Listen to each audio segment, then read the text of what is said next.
Representative Larson. Representative Sherwood. Excused. Representative Stith, Here.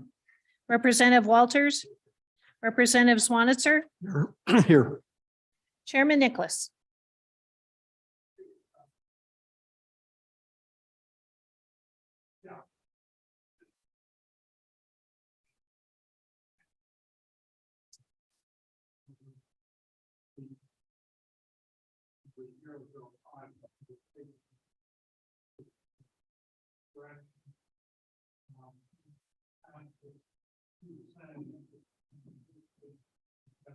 Stakes in it. So we went looking. So this is a combination. I found some of them. Public Service Commission found some of them. Black Hills found some of them. And it's the sort of thing you'd expect. We said oil and gas when we meant to say oil or gas. We sharpened up the definition of what a coal-fired generation unit was in response to the Public Service Commission in the Senate side, and we missed a few of those. That's perhaps the bulk of these. And this.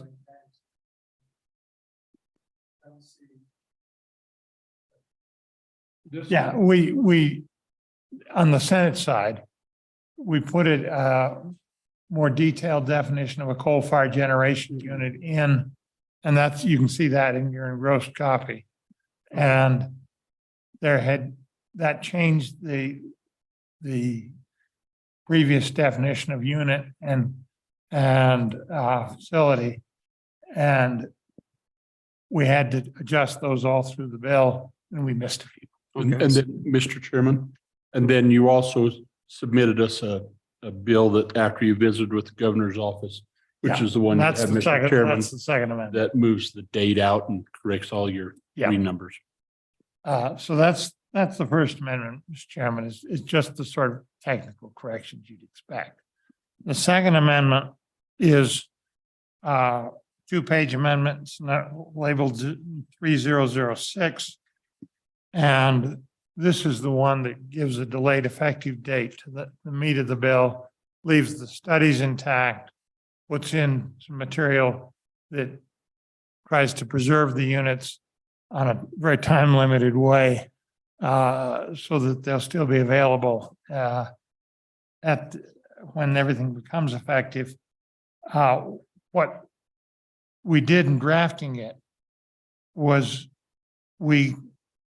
it was section 1 of the bill was all the new language, and the drafting attorney split that into section 1 that is going to be immediately effective, and section 2 is going to be effective on April 1st. And starting on line 8 of the amendment, where it says section 2 WS less than such are created to read, that's what you get, all those changes, and had to create a new section because we divided one. So part of it was going to be in section 1, part of it's going to be in section 2. So we created a new section. And then you have that mechanics there. And then at the very bottom of page 2 of the amendment, it says sections and the effective date, section 9, it says sections 2 and 3 of this act are effective April 1, 2024. That's the year's delay.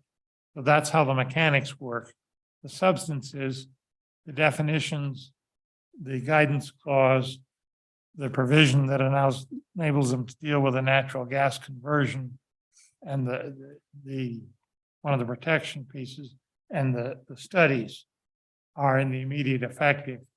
The meat of the bill is in the year's delayed effective date. And governor's office can probably speak to that better, why they wanted it, but it does, I think, add an element of insurance. If we mess something up, we'll have time to find it. I don't think we have, but it's something this important. It's worth taking that time. And it gives the opportunity for us, if the utility has some specific suggestions, given that we want to preserve this power plant and these power plants and use them for carbon capture. It gives the utility some time to say, if you do it this way, it would work better. And I think that's valuable. You know, I'm always seeking a compromise in legislation. So, Mr. Chairman, I just wanted to outline the mechanics of it that way. Okay, I think Happy we to got answer that. the question. Any questions for that? All right. Well, let's go back to public comment.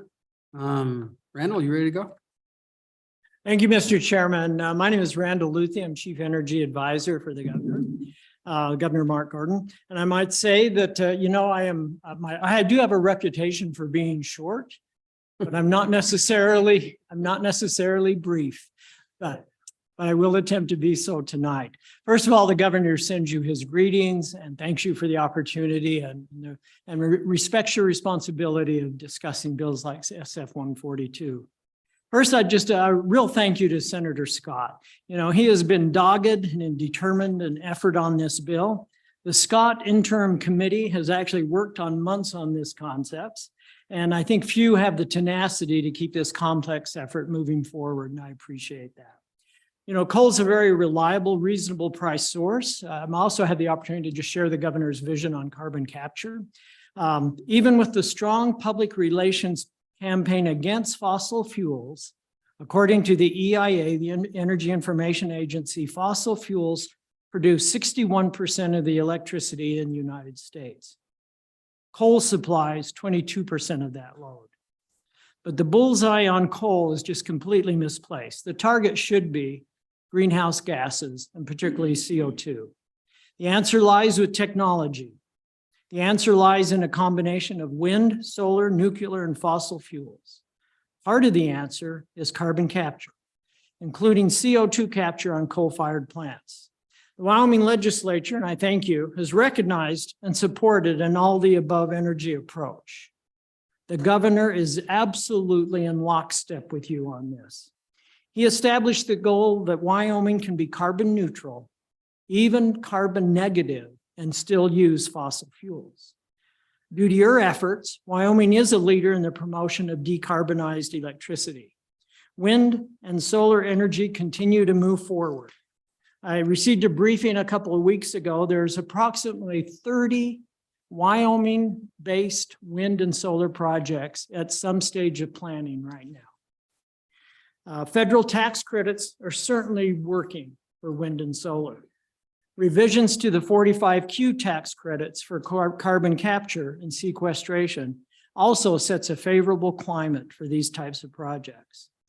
You know, you all set the stage for carbon capture, particularly from coal-fired plants with the passage of Senate File 159 in 2019.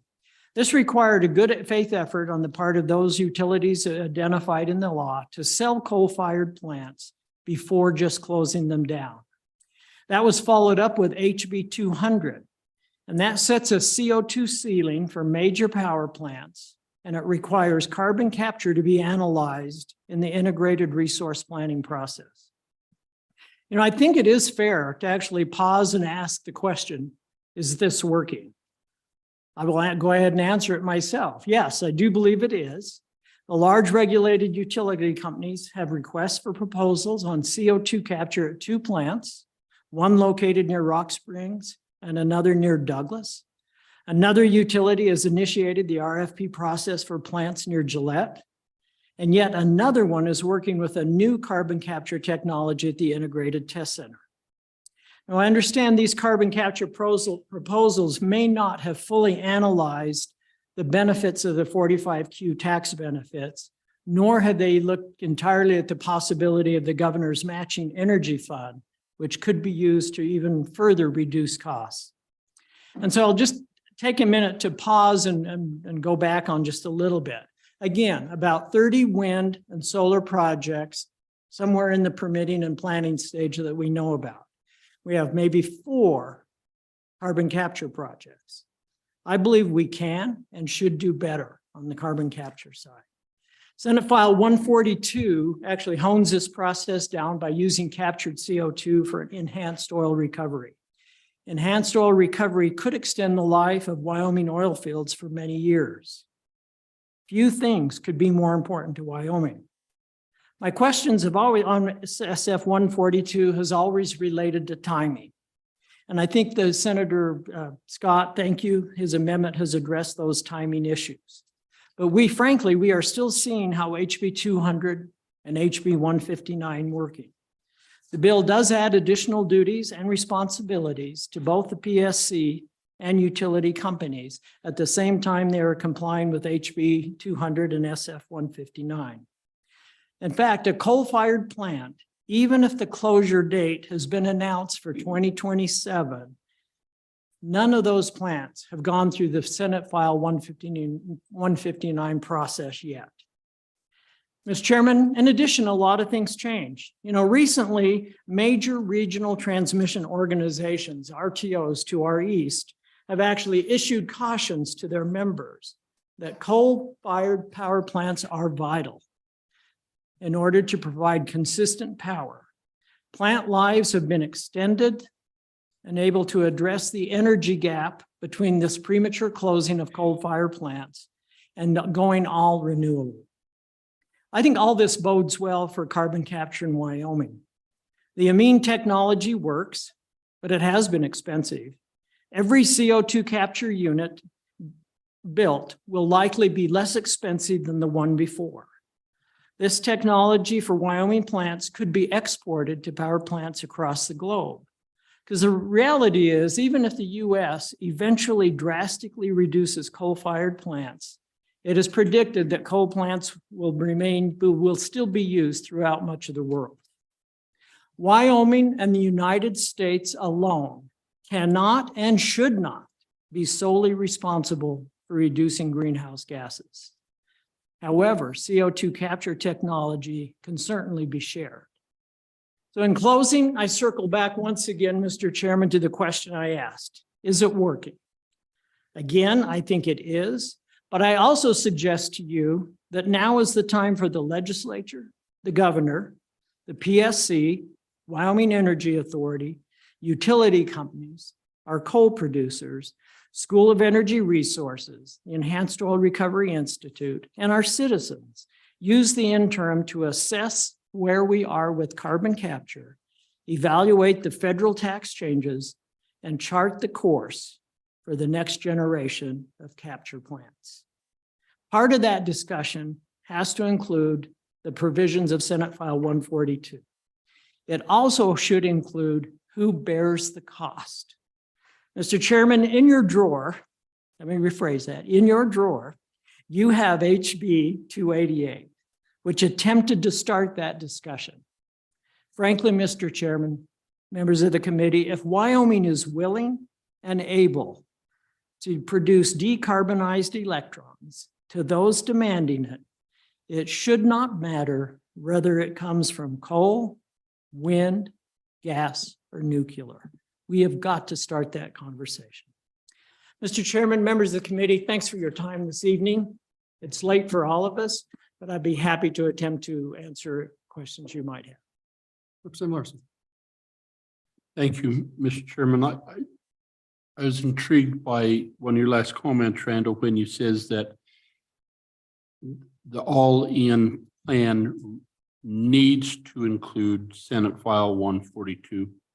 I said provisions of 142. And those provisions be a little more elaborate than. Okay. Again, timing has always been the issue. And that's why I really appreciate Senator Scott for making that effective date. It just concerns me that maybe we're getting just a bit of the cart, maybe a little bit ahead of the horse on this. But I think depending on how this committee, whatever you do with the bill, we're going to be looking at the provisions that are in that bill.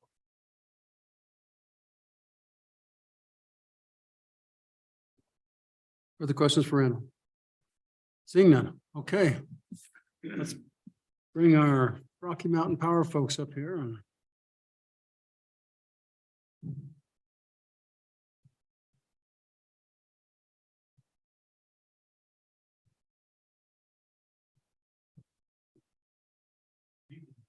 Good evening. Welcome again. Thank you.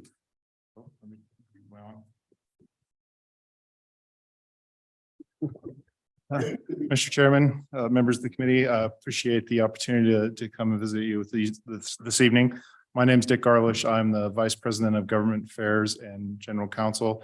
And with me, I have Mr. Kaysen, who's our lobbyist, and also Mr. James Owens, who is our Vice President of Environmental Mining and what's the third thing? And Fuels. Thanks. We appreciate the opportunity to be here and discuss it tonight. We also want to thank Senator Scott, who has worked very hard, and we appreciated the conversations that we had throughout the summer. While we couldn't always agree on what the best approach for moving carbon capture forward was, I think that we are agreed that there are opportunities for the company in the state of Wyoming to do that. So tonight we wanted to, after getting the feedback that we've had through this process, and we kind of wanted to reflect on, what could we bring to the table, that things that we think that could advance carbon capture in Wyoming and help us, quite frankly, move a little quicker and more efficiently to do that. So I'm going to turn the mic over to Mr. Owens to let him talk about kind of our journey of what we've learned, what we've done, and what we've learned, and what we think would be most constructive in trying to move us forward. So. Thank you, Mr. Chairman and members of the committee. It's certainly my privilege to be able to speak to all of you tonight and talk about carbon capture. As Dick mentioned, I serve as Rocky Mountain Power's Vice President of Environmental Fuels and Mining. That gives me a lot of touch points with the state of Wyoming. In fact, most of my employees that report up through me in my departments live and work in Wyoming. I oversee our mining operations, in particular Bridger Coal Company. We operate the surface mine still, and we supply coal for our own Jim Bridger power plant in Point of Rocks. I also, as Dick mentioned, oversee our the fueling of our fleet. So any coal that we purchase, anything that we procure in order to maintain operating conditions at our coal plants in Wyoming comes through my departments as well. So we deal a lot with purchasing coal from the Powder River Basin. We supply our Wyodak plant, our Naughton plant, our Dave Johnston, and our Jim Bridger plant with coal that's mined across the state of Wyoming. I also have under my purview our environmental departments within the company. That includes environmental compliance. So anytime federal or state regulations come about that require us to invest capital dollars into our coal fleet, that's mine as well. We evaluate and analyze those requirements, including things that make our air cleaner. And finally, but certainly not least, is my teams evaluate advanced technology applications on our coal fleet. So carbon capture. My responsibility as it relates to that technology is to implement and evaluate the viability of carbon capture on our coal fleet. So what I'd like to do for you this evening is to kind of step you through the three main points I'd like to go through. First, I want to explain what we've done to date. I want to share all the good work we've done. And I know there's been some discussion about bringing the utility to the table. I'd like to show you that we're at the table. And in fact, we are doing a lot of really exciting things in evaluating carbon capture. I want to speak to you about the lessons that we've learned. We're diving into new technologies, new arenas, especially for a regulated utility. Our business is not to capture carbon. Our business is to deliver low-cost, reliable power to our customers. So it's something new. We've learned a lot along the way. I'd like to share that with you. And finally, as Dick mentioned, I want to talk about what we think can advance carbon capture and the proposals that we have for you, why those make sense. So first, what we've done, we do have some history of evaluating carbon capture prior to the passing of SF 159 and HB 200. We looked at some things back in 2018, and I can answer questions about that, but I really want to focus what happened after HB 200. You heard Randall Luthi mention that HB 200, they believe, is working, and we think that there are some things that have advanced on our side post HB 200. So I want to start there. And in 2021, Rocky Mountain Power issued what we call a request for expression of interest. We went out to the market, and not just the local market. We went out to the national and international markets, and we asked for anybody that had carbon capture technology. I found that it's really easy for people to reference carbon capture, but it's not so simple. There are multiple technologies out there that capture carbon. And so we went out to the market and we asked for anybody that had a carbon capture technology, the ability to construct it, the ability to transport it, the ability to sequester it, or the ability to use it for enhanced oil recovery. And that's what we did in 2021. It was a massive undertaking, and we had a really good response. We got 60 different companies that contacted us and explained to us they were interested in doing business in Wyoming, in the carbon capture space. Now, I will note that the level of sophistication, the level of maturity, the technical wherewithal, and the financial wherewithal, those companies had a wide variety, but we knew that they were out there and we identified who they were. And that's what we asked them. We said, tell us your technology, tell us what you can do. And then we made our fleet available, our coal fleet. We said, if you have a technology and you want to implement it in Wyoming and you had any pick of our fleet, which one would you choose and why? Tell us why. And then if you pick that unit, what are your capabilities for that unit? What can you do? Now, this is a lot of information that the company, the utility was receiving, and we couldn't process it all by ourselves. So we also hired consultants to help us evaluate this. And they did SWOT analyses, SWOT, strengths, weakness, opportunities, and threats of each of these technologies, each of the companies that were proposing something to us and telling us what they thought of those things. And we asked that company, based on all this information that we're receiving and based on our consultant input, what makes the most sense? What's the best technology? And what are the best plants? But we didn't stop there. There was reference earlier in the discussion on this bill relating to Petra Nova and Boundary Dam and some of the other facilities. We thought, well, those are the only facilities, coal facilities in North America that have done it or tried. So we want to know what they know. So we reached out to the project manager who actually put Petra Nova online. And we asked him, what did you do? What did you learn? What did you do wrong? What would you do different? We got that information from them, and we have an interactive relationship ongoing with the folks that did that project. We sent a team up to Boundary Dam, up to Saskatchewan, Canada. This is the only, since Petra Nova shut down, Boundary Dam is the only one functioning. We had to put a face with this name of carbon capture. So we sent an executive team, and that included our CEO, went up to Canada to actually take a look at this. What does it look like to have a functioning facility? So you can see, as I'm trying to explain to you, what we've been doing, and this is just in 2021. We engaged these companies. We did our own consulting processes. We went and looked at what else was out there.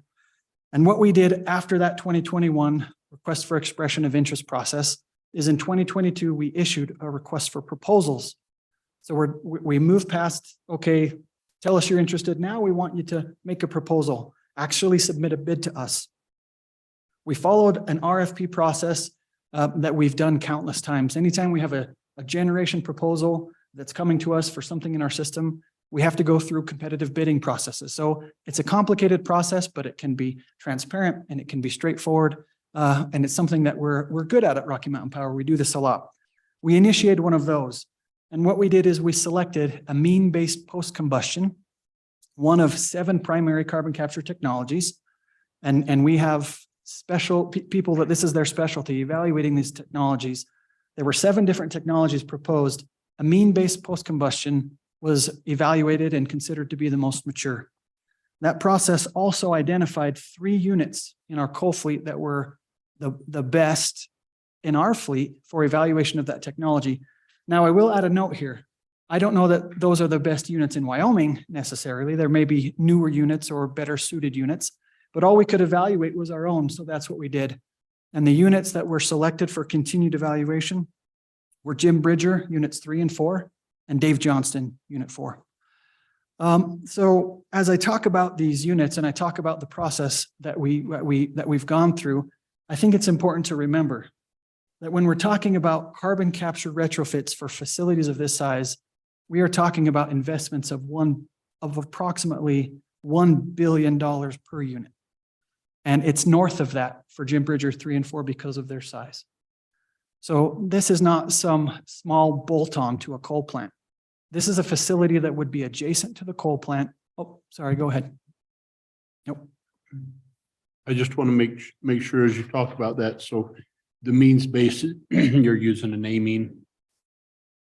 You're using fluid to pull the carbon, the CO2 out of the air. Is that an amine based process when you say means based post combustion or? Mr. Chairman, yes, that's correct. So an amine based is it's a solvent process, and it's an ammonia solution, and you take your flue gas and you run it in a cyclical cycle through an ammonia solution, and it breaks down the CO2, separates it, and that allows you to have a flue gas with and without the carbon, and then you're able to move it to downstream use. So as I focus on these three units that were selected in this technology, as I mentioned, these are $1 billion plus projects. They're not bolt-ons. And I also want to note, and as we evaluate these projects, they're in constant communication with the modeling that we do for our integrated resource plan. So I want to explain a little bit about the closure dates in our integrated resource plan, and in particular at the Dave Johnston facility. So the Dave Johnston facility has 4 units. They're named units 1, 2, 3, and 4. Unit 3 is currently under a federally enforceable closure commitment in 2027. That means under a federal law, that unit cannot operate beyond the end of 2027. Which unit 3? Unit 3 at Dave Johnston, that's correct. The other 3 units in the most recent integrated resource plan had a closure date of 2027, but that is not an integrated resource commitment, it's a plan, and we reevaluate that every 2 years. So it is altogether possible that the closure dates planned for those units could be adjusted. For Jim Bridger units 3 and 4, the integrated resource plan dates for that unit are in 2037. And there are a number of different reasons why those units were selected. But I want everyone, and as we think about this, the context of the units that we're picking, to keep in mind that the integrated resource planning process can be fluid and it depends on numerous factors that we evaluate. So once we identified these units and we identified this technology, we went back out to those 60 companies and we said, okay, so we've picked the units we think are the best, that will get the project done sooner. This is the technology that we think is the most mature. How many of you can do this technology on these units? And we had 21 different responses. And those 21 responses included parties that could do maybe not all pieces of the puzzle, maybe not the capture, maybe not the construction, maybe not the transportation, but a piece of the puzzle. And after we got those 21 companies identified, we said, okay, so we're going to need a few things from you. We need you to confirm that you are capable of implementing this technology. We need you to sign non-disclosure agreements so that we can share information with you and you can share information with us. And we need you to come out to the sites and do a site visit. Because if you're going to be proposing $1 billion project on our sites, we'd like you to come and have a look at what you're dealing with. And of those 21 companies, only 3 made it through to a site visit. 3 companies went through the process and actually came out to the site and said, we're interested in looking at doing a project. So that's a lesson learned in and of itself. You might start out with 60 companies when you look at everything holistically. When you narrow it down to a particular technology, you might have 20.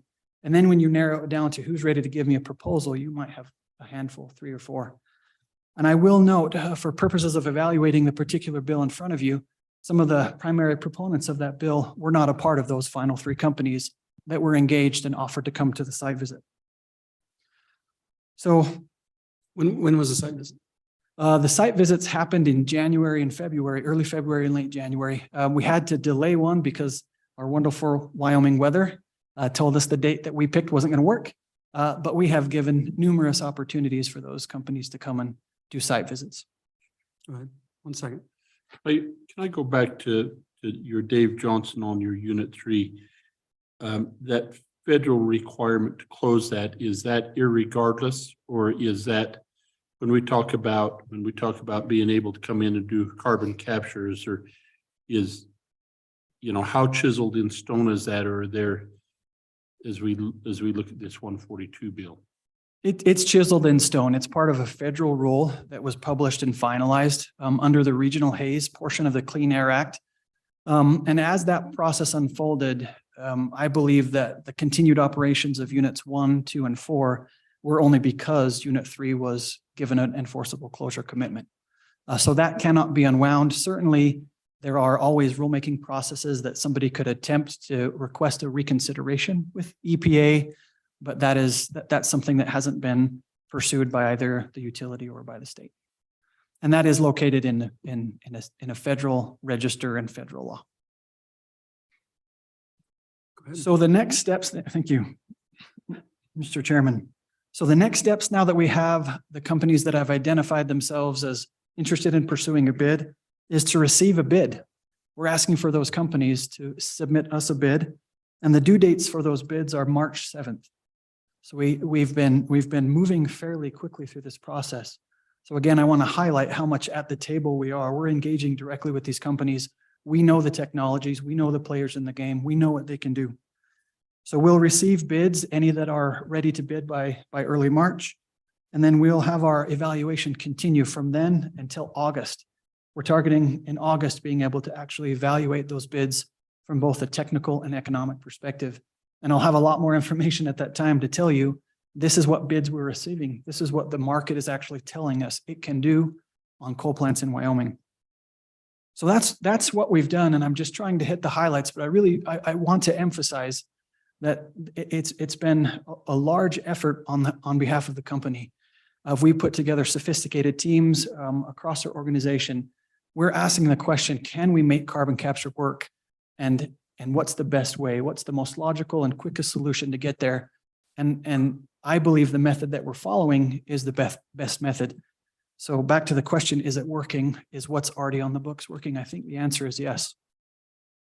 So next, I'd like to share some lessons learned. Now that I've told you all the great things we're doing, what are we learning from it? Well, one of the very first things that we're learning is we're learning about the companies themselves. We're learning about the actual capabilities.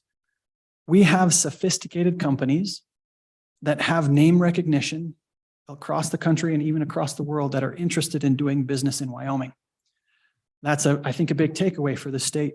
People want to do business here and they want to do carbon capture business here. But again, not all of those parties have the same level of sophistication. Not all of them have the technical or financial wherewithal to do a $1 billion project. We've also learned that a single economic analysis isn't enough to go on. You might have a single company that makes a proposal or has a suggestion, or they believe that a particular solution might be viable. But one of the things we learned is you have to look at this in a comparative way. If you have multiple opportunities at multiple plants, and you have to make the first one work, because if the first one doesn't work, you're back in a Petronova situation. You've got to make one work in order for the subsequent projects after that go. So as we evaluate this, one of the things we've learned is you have to do comparative analysis, and you can't go off a single company's evaluation. You have to look at what other opportunities might be there. We've also learned that in order to actually do a project, it will take a very complex partnership. And that is broken down into 3 primary categories. You have the capture piece, the transportation piece, and then the final end use piece. And the capture piece can be broken into 2 categories as well. The technology, which is typically proprietary. There's going to be somebody out there that they're the expert on the technology, but they don't know how to build, a full-scale facility. They don't know how to transport it. They don't know how to sequester it, but they know how to capture it. And then you've got somebody else that says, well, we don't have the technology of capturing it, but we can build whatever plans you give us. That's your engineer, procure, and construct partner. And then you have the transportation partner. Somebody has to get it from its captured location to where it's going to be sequestered. And that's easier said than done. The potential pitfalls that comes with taking a pipeline or any transmission infrastructure across land is complicated. And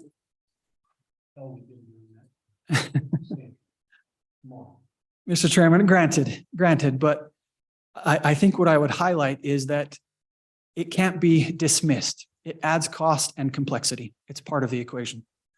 And then finally, the sequestration and enhanced oil recovery piece.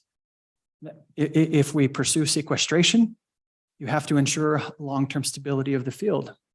If you pursue enhanced oil recovery, you have to ensure that you have mitigation from volatile oil markets, which we've learned can impact carbon capture facilities. So as you look at all of those pieces of that chain, we've learned that there is no one company that submitted a proposal to us that has all of them. So even if there's somebody that's really good at sequestration or EOR, they're going to have to partner with somebody else that knows the technology. So this complex combination of, it's going to be a consortium of companies that make this come together. And I haven't even spoken about the power that's generated from this facility, the operating requirements of the facility, or even what you use to power it. And this is a complex issue, I think, that's sometimes lost. So for instance, if you put a full-scale carbon capture, amine-based retrofit on the Dave Johnston Unit 4 plant, it's 330 megawatts. The facility itself will have a parasitic load of between 25 and 30%. That means that the carbon capture facility is going to use about just a little less than a third of what the plant can generate. So it becomes essentially a customer, right? It's a power user on the system. And that further drains the resource itself. Say the parasitic load is about 30%. 25 to 30. And it really depends. There's some economies of scale in terms of that as well. And we asked other companies how they address this. So we can look at Petronova as an example. Petronova's facility, actually, they built a separate gas-fired power generator to go with their carbon capture. So they actually didn't rely on just the load by the power plant. They had a separate solution. If you go down that path, that's an additional cost and an additional complexity if you want to maintain the capacity of the coal plant. Again, as I'm explaining to you all of these pieces, you can understand why I continue to say it takes sophisticated partners to get something like this done. Not only that, most of these projects, and I would probably be comfortable in saying all of these projects to some extent or other, need federal subsidies through tax credits. Some of them can say they rely only on the enhanced oil recovery market, but that's volatile. So what do you do if that dries up or goes down? You have to understand the sequestration piece. That means there needs to be federal partnership as well. You have to understand how to get those tax credits and how to not lose them. Tax credits can be lost if you don't have long-term stability of the field. So complex partnerships is one thing we've learned. We've learned that a lot of these companies, like I say, there are big companies that are interested. A lot of these companies are asking us for feasibility analyses. They want studies to be done. They want us to tell them, okay, what are the limitations? What are the challenges? And before they start spending big dollars, they want to spend money to have a full understanding of what they're getting themselves into. And one thing that has come up is the discussion of proximity, right? So I think there's a lot of logic in saying, well, we have an oil field here that could benefit from enhanced oil recovery. And we have a power plant, a coal power plant right next door. Doesn't it make sense to just connect the two? Well, not necessarily. My background, I have a background in mining engineering. And like I say, we do mining operations in Wyoming. So allow me to use an example from the mining world that might help illustrate my point. Let's say I operate a power plant and I need a coal supply. And I have a very viable coal seam 300 feet below me, just right below my feet on the property that I own.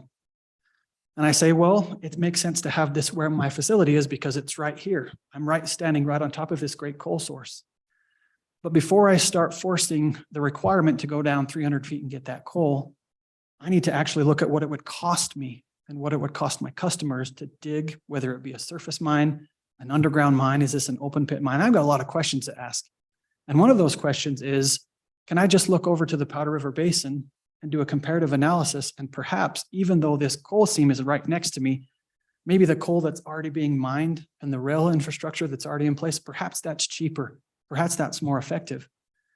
Even though the coal is close, that doesn't mean it's the best source. So we take that analogy to carbon capture. Even though the plant is sourced, that doesn't mean it's the cheapest. The $1 billion carbon capture facility stands in the way of having that short transmission solution, an easy box to check. So I would advise this committee and provide the opinion that we need further analysis and study on whether or not that proximity is the right approach, or whether or not we've carefully looked at what other sources might be able to be utilized. And finally, one of the things that I would say that we've learned from this process is that whenever you're engaging in a new technology, especially at this scale, you have inherent high cost and high risk impacts for your customers. And you have to be prepared for that. And I recall the hypothetical that was proposed by the good Representative Stith earlier about what we would do if we had $100 million invested in a project and the utility said this not for us, or the other hypothetical, what happens if the oil market dries up? And I would adjust the hypothetical to say instead of 100 million, it's $1 billion. And what happens if the oil market dries up is the customers bear the burden. As it was pointed out, we are a rate regulated utility. That's how we recover our capital investment, is through our customers. And there aren't very many other answers I can give you, but from my desk, from what I can see, the customer would bear the most risk of that cost. So I've talked to you about what we've done. I've told you what we've learned.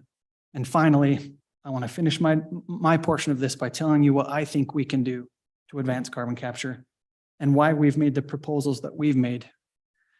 First, I think that it would be very useful to have state requirements align with federal requirements to some extent.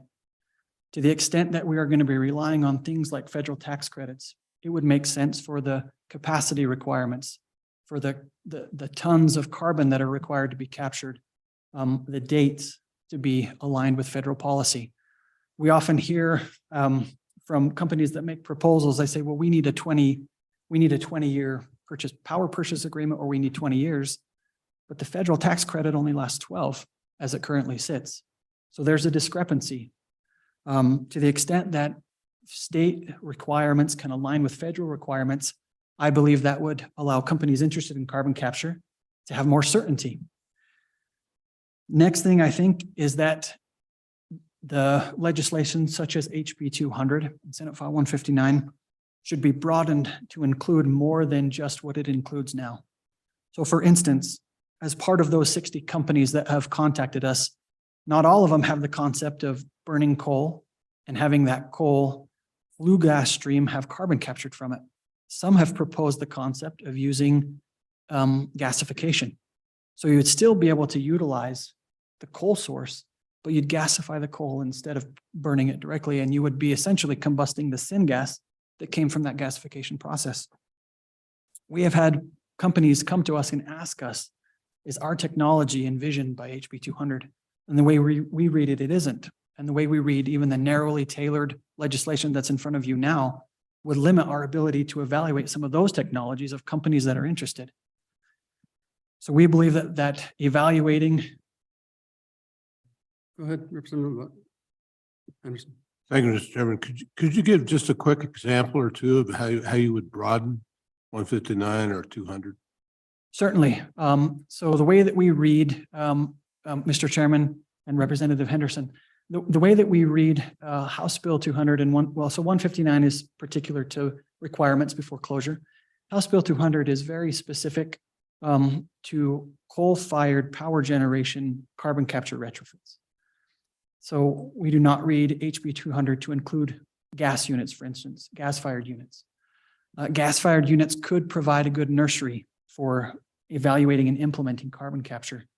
There are some complexities with coal that don't exist with gas. Allowing things like integrated gasification, combined cycle, to be compliant with House Bill 200. That's a way that could do it. And another way, sorry. Mr. Chairman, Go ahead. sorry to interrupt you, sir. Thank you so much for it's very informative. You've mentioned the high upfront cost of capturing carbon. Do you have any estimate of over a long run, say 10 years, what your per ton cost of carbon would be, assuming that instead of using it for enhanced oil recovery, you just put it into the ground? That is how much, because right now you get, $85 a ton. It's worth, you can collect $85 a ton, so to speak, on a 45Q credit basis.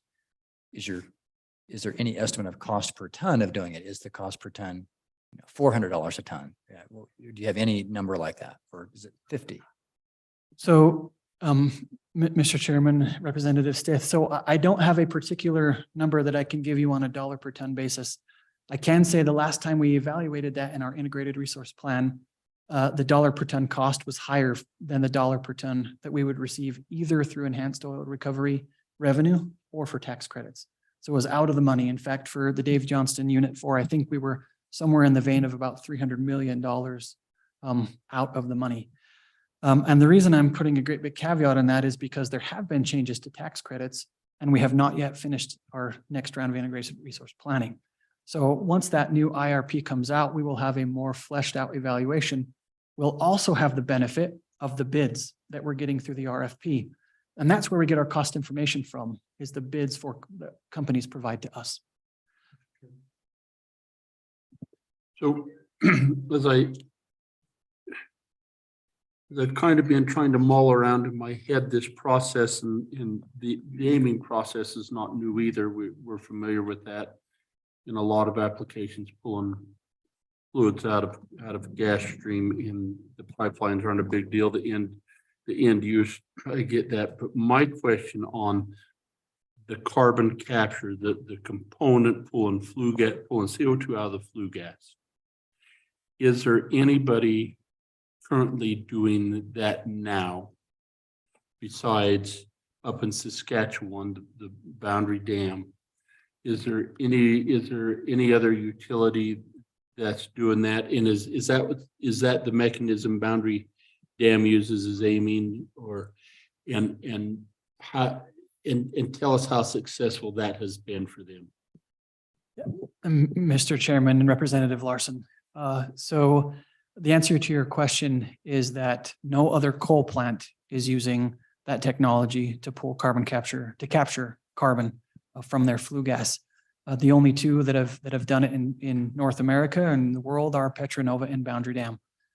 So just for reference, and I made a few notes. Nobody, and even those facilities are not doing it at the scale that we're being required to look at under House Bill 200.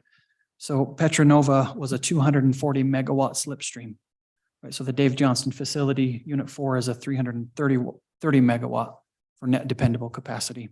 Boundary Dam is even smaller. We have been given information that Boundary Dam has encountered significant operational problems with the amine technology. Such as? I don't think I can articulate them as well as some people on my team could, but it's certainly something we can make a note on and provide information. So it's not being done at the scale that's being proposed. So as I close up my remarks for my recommendations, I believe that there are opportunities for carbon capture. And I believe that if those projects are going to be implemented on coal, No, I'm sorry. So how about globally? Is there anybody doing it? Mr. Chairman, Representative Larson, not that we're aware of. I apologize. We know that there are other facilities that are capturing carbon. There are different types of facilities that are already doing it. But really, a lot of them are still at bench and pilot scale. And so that's another recommendation that I believe that should be considered by Wyoming is it possible to give credit for those technologies and projects that are not at commercial scale, but are at bench scale compliance credit under House Bill 200. So if you have a technology and you want to encourage that technology, you need an opportunity and a place for it to grow. So that's something I believe that Wyoming could benefit from. And I believe that if we are going to have a carbon capture retrofit with a coal plant, it will be through the process, or a process very similar to what we've already been doing, going out to the market, finding out who's out there, getting their information, putting them through a request for proposals, asking for bids, asking for information, bringing them to the site and evaluating their proposal. So I will end my remarks there. And I'm available for any further questions. Questions? I have a couple. So on your RFP and your bid, what were you asking for? I mean, was it the whole shebang? I mean, how comprehensive? Yeah, Mr. Chairman, it was a comprehensive request. So we understood based on some initial engagement that there wouldn't be likely a single company that had all of the pieces of the puzzle. So what we requested that they do is to identify their preferred partners and tell us who they would be. So if there was a company that was the capture partner and they had the technology, we told them, when you submit your bid, do it as a consortium. Tell us who your preferred transportation partner would be. Tell us where you're going to sequester it, and tell us, what its end use would be. And so that was the nature of our RFP. the limitations we provided on it were we were asking for the amine-based combustion technology because it's the highest in terms of technology readiness level. And we asked for it to be on the 3 units that I described further. But beyond that, we gave all of these companies the latitude to form their partnerships, to identify who their preferred vendors were, to, contact their own consultants and make us a proposal. And I will say that we've been pleased to see that there have been some of those companies that have done a lot of really good work in putting consortiums and partnerships together. And do you have them certain type or minimums of capital outlay and investments that they would be willing to contribute as part of? No, we left that flexible as well. We offered 2 different contracting structures and we told them, make a proposal that works for you, and then we'll evaluate that proposal. We told them that if they wanted to, they could do a build transfer agreement where they would construct the facility and transfer its ownership and operatorship to us as a utility. Or we gave them the opportunity to build it, own it, and operate it themselves. And then they would just accept our flue gas outside the fence, so to speak. And we told them those are the 2 kind of business and contract structures the company could envision. And so propose to us which one makes the most sense to you. And if those don't make sense, tell us why and what you would prefer. At what point will you be ready to do a new economic analysis with the tax credits? Are you, I take it you're going to wait to the projects you've received the bids or your RFP proposals, or? Yes, in order to evaluate the information in those bids, we have to wait till we have them. However, the integrated resource planning evaluation is underway even as we speak. We anticipate releasing our 2023 IRP this spring. We're hoping to have something in pretty short order. And what the intent is once we have that preferred portfolio in the integrated resource plan, and we have the bids that we get and information we get from the RFP process, we can run sensitivities. So for instance, we might have an integrated resource plan that has specific closure dates. And then we're going to take the proposals, cost and technological information, and we're going to put it into the model and say, okay, model, what if you had to do carbon capture on this unit? How would that impact the system? And we can do that sophisticated modeling, but it will require us to have some information from the bidders themselves. And I will also note that updated modeling will include all of the changes from the recent changes to the 45Q credits. So you've done that analysis, and I think you alluded to it early on. Are any of the units at Dave Johnston, as you've evaluated, are there specific units that are really more attractive for carbon capture for the amine process or the location than others? And can you help us understand how Dave Johnston ties into that overall rating or priority? Yes, Mr. Chairman and Representative Larson. So Dave Johnston Unit 4 has been identified as the most suitable of the Dave Johnston units for implementation of that technology. There are a number of reasons for that. And as you start to evaluate even across your system, which units make the most sense, there are complexities, environmental requirements on each unit that are different. Each unit has different retrofits, different scrubbers, different technologies implemented, and some of those will, can impact and decrease cost. So that's a factor.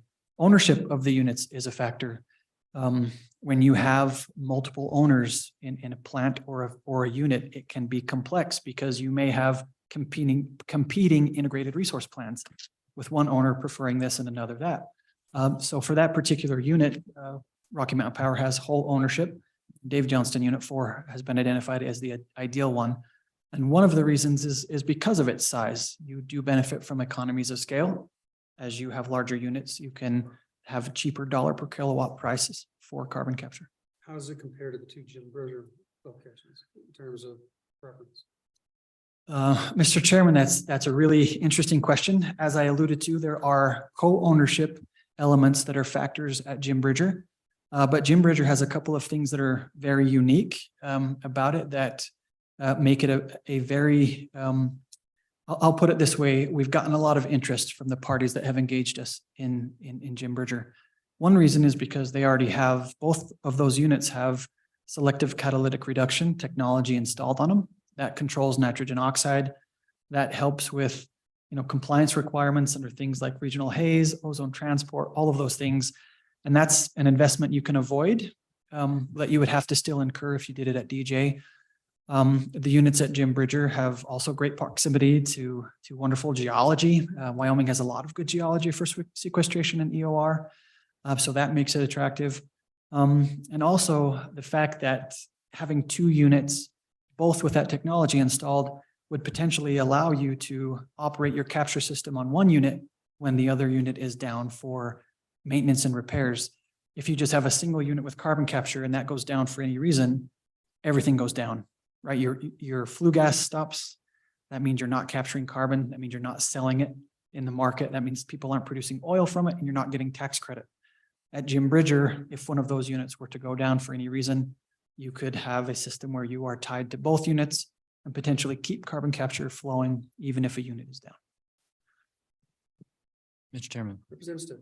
and to ask a technical question that may or may not be useful, what kind of purity requirements are there on either the RFP that you're submitting or on what it takes to get a 45Q tax credit for it? Because it's my understanding that even at the integrated test center, the gas coming out is not 100% carbon dioxide, that it's got some impurities and that can make a difference. And I would imagine that trying to get to 100% gets much more expensive. That is correct, Mr. Chairman and Representative Stith. So a lot of the technologies that have been proposed to us, they say they can have 75%, 90% pure CO2. I would have to verify. My team is more familiar with the specific requirements of the federal tax credit purity. But one of the things I can tell you that we did is we aligned the RFP with that. So essentially what we told them is we want you to submit a proposal to us that allows you to benefit to the highest extent from the tax credit. Okay, further questions? Anyone out there have questions for him? Go ahead. Thank you again. I just wanted to kind of bring all that back together. So, Rocky Mountain Power supports the governor's office. I think that Mr. Lee's insight into it's a good time to ask the question of how far we've come and what have we learned, and frankly, what are we about to learn over the next few months? It makes a lot of sense to us, and having further discussion over the interim about what is the next step to advance CCUS, and are these changes in our minds that James discussed about adjustments to 200 and 159. We think that conversation would benefit from that kind of discussion during the interim and ongoing. We created a document. We're happy to share. It had 3 parts as a proposed amendment. The first part was our attempt to just kind of capture this history of where we've been in this regard. Section 2 is really around what the things that James talked about. What have we learned, and what are some ideas that might make sense?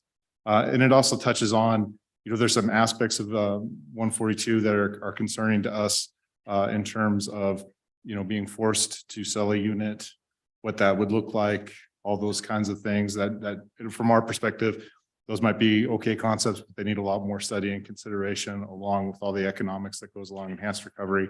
And the third section was just our attempt at a mechanism for, having a forum to have the discussion. So there is an opportunity for us to share what we're doing and what we're learning, but also be accountable and be here and have conversations like we're having this evening.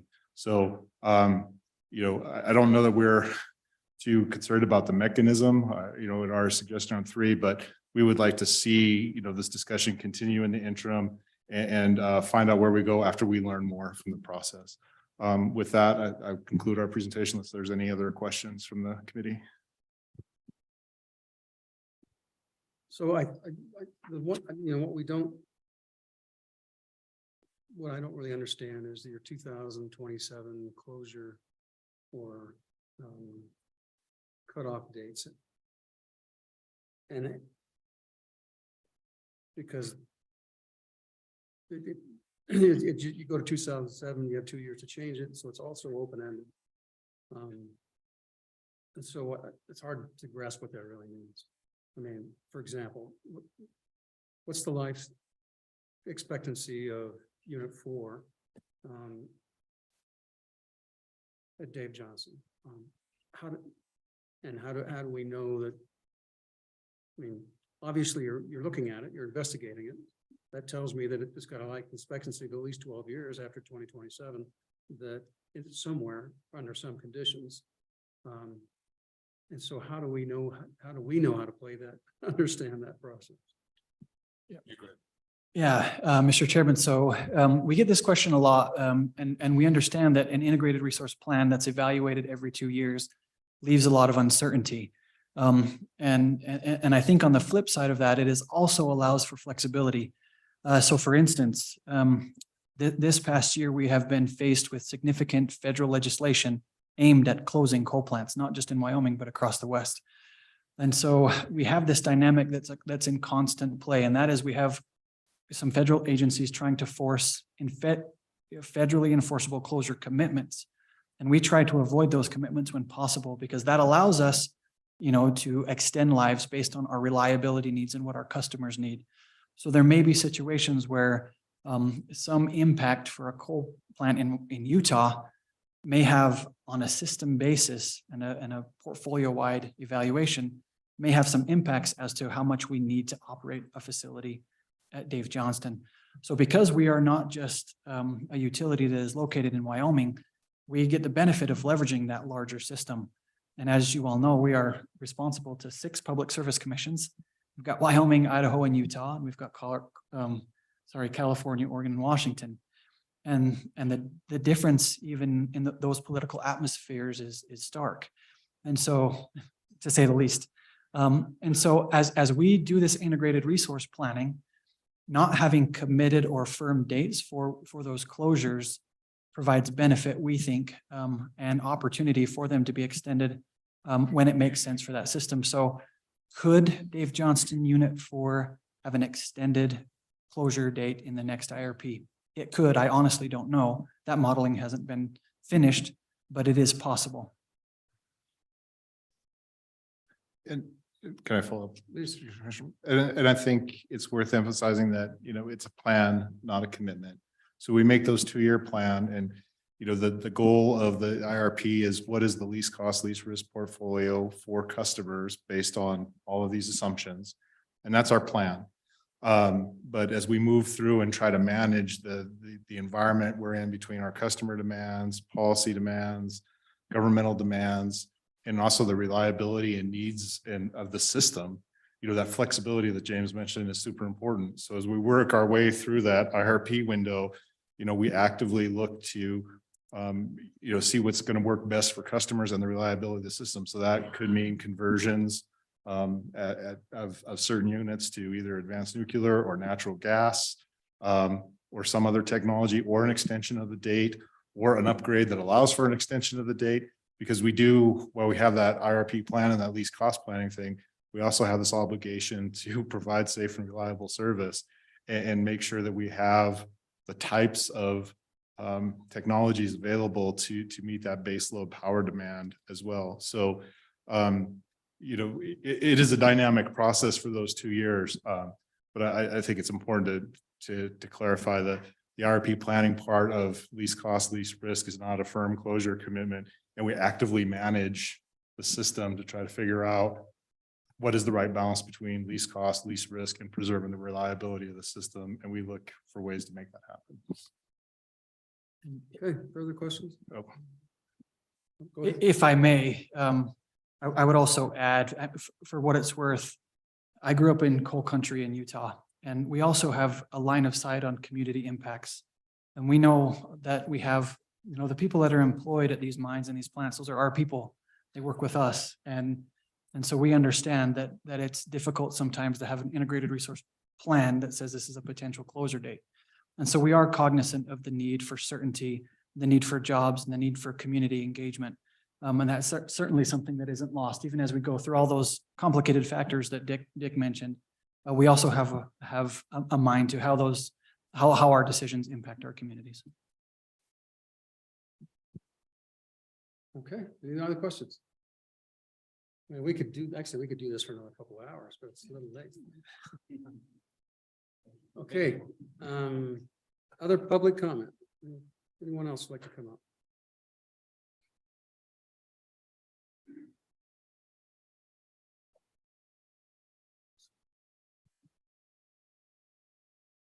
Mr. Chairman, members of the committee. Before we do that, I do want you to comment on the proposed amendment, if you've had a chance to analyze it. But you don't, you can stay there. You know, but I would like to get your thoughts on this as. Just quickly, I don't want to take a lot of time going through each part of it. You know, I think I appreciate the attempt to around the effective date to give things some time. But, you know, from my perspective, you know, the bill is not going to be better in a year. I mean, it still has some fundamental challenges. And I don't know that it contains the, you know, something at the current state that it's in and its current level of maturity, something that's going to advance CCUS. I think the better course of action is to go to interim, find out where we are after the RFP is out, after the IRP is completed, and have a real discussion about a global discussion with all the stakeholders about what's the next step. So, Okay, take that. Go ahead, please. Mr. Chairman, members of the committee, I'm Robert Short, Commerce County Commissioner. I appreciate the work that you're doing on this. I appreciate the work Senator Scott has put into this bill. It's an incredibly important part of our economy. I don't need to belabor the point in front of this body. We think that Dave Johnson, excuse me. I grew up in Glen Rock. It's an old habit. We think that Dave Johnson is an incredibly important part, not only of the economic engines that keep Converse County alive, but as well stabilize our grid and provide that reliable, affordable electrical power that's so incredibly important to our nation's prosperity. We understand that as forces change and global forces align to make it more and more difficult for us to utilize the natural resources that we were blessed with in this beautiful state, it becomes more difficult for those operators to find a path forward. However, Dave Johnston, we also know, has been there for quite some time. We think it's a valuable asset that could be utilized in ways that are maybe non-traditional. Earlier today, when this committee was listening to testimony, there was mention of Petronova in Texas. Petronova was an unmitigated success in many regards, as it was just a test bed. Never before on this planet had anything of that scale taken place. The target was a 94% CO2 capture. They finished just above 92%. For a proof of concept on that scale, quite impressive. One of their failures, which was not really in their vision at the time, was a secondary mean for sequestering CO2. They only had an oil field in which to pump that CO2. In our vision, we think that CO2 must be sequestered in multiple ways because there are times when oil may go negative that we've seen in recent times, unheard of. So saline sequestration is a secondary component of any viable plan to have a sequestration in place that has some legs.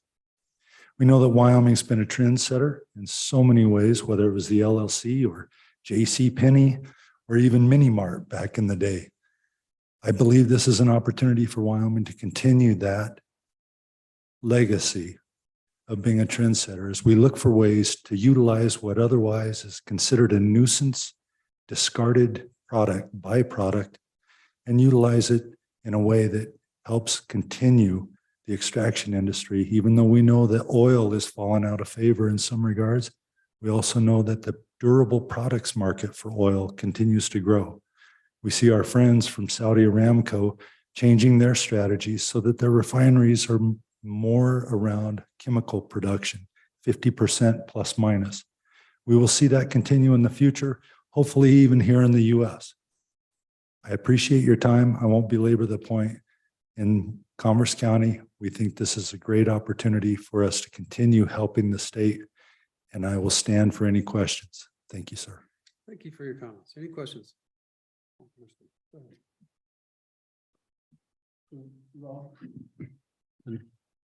First off, thanks for being a commissioner. Well, you do a great job and you're well respected among your peers and from us as well. But where I'm struggling is the technology, as we've listened, okay? And then a component of the bill that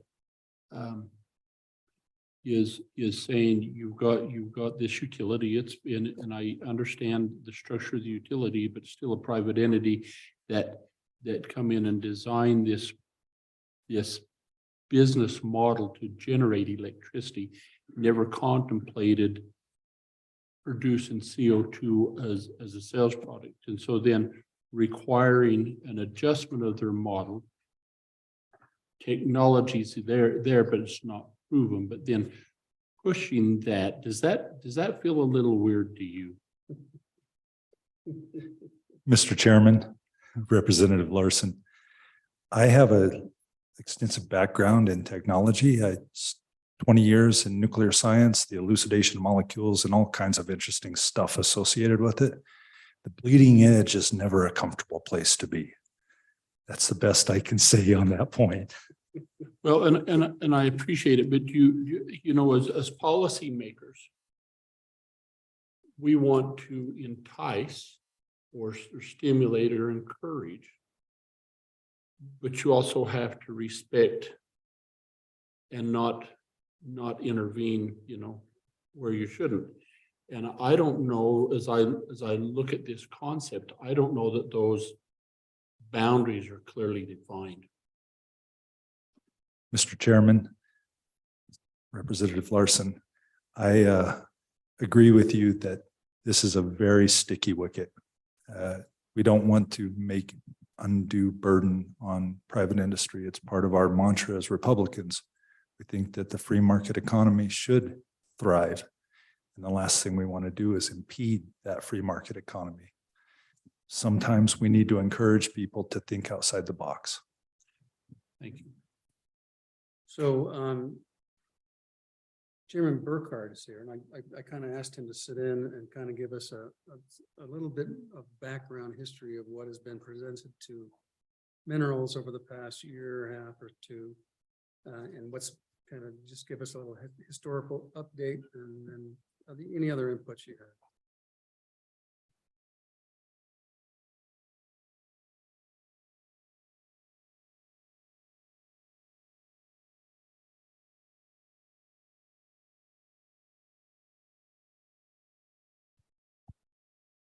Mr. Chairman, Don Burkhardt, Chairman of the House Minerals Business Economic Development Committee.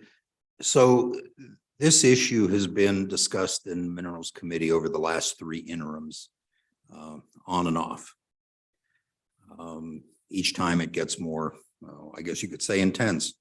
So what the discussion has been is obtaining a source of CO2 from the Dave Johnson power plant, specifically by one company, Glenrock Energy. I know the hour's late, and that after much discussion with the committee, the direction of the committee was to Rocky Mountain Power and Glenrock Energy to go and work this out yourself as a private business transaction, that the state should not be injecting itself into those kind of transactions. Work it out among yourselves. Don't come to the state wanting us to force one party to do something the other one doesn't. And that was kind of where it was left at the last Minerals Committee meeting in November last year. The issues were mostly those that the state's position is we don't get involved in a private free market business transaction and shouldn't. In fact, Mr. Chairman, that's one thing that to me makes this bill somewhat dangerous, in that it injects the state into those private transactions, which are best to me left private.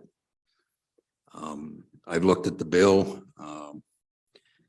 I could go through numerous pages.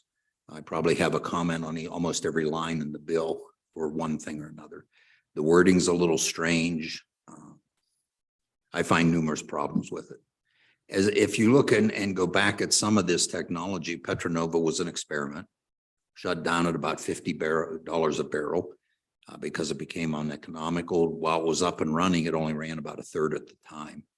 We're still experimenting with this. We have the Integrated Test Center, the Carbon Safe project the state is funding. We also built the CO2 corridor pipeline to provide CO2 for enhanced oil recovery. A lot of that comes from the Exxon plant over at Shoe Creek, which is supplying that CO2 into the pipeline.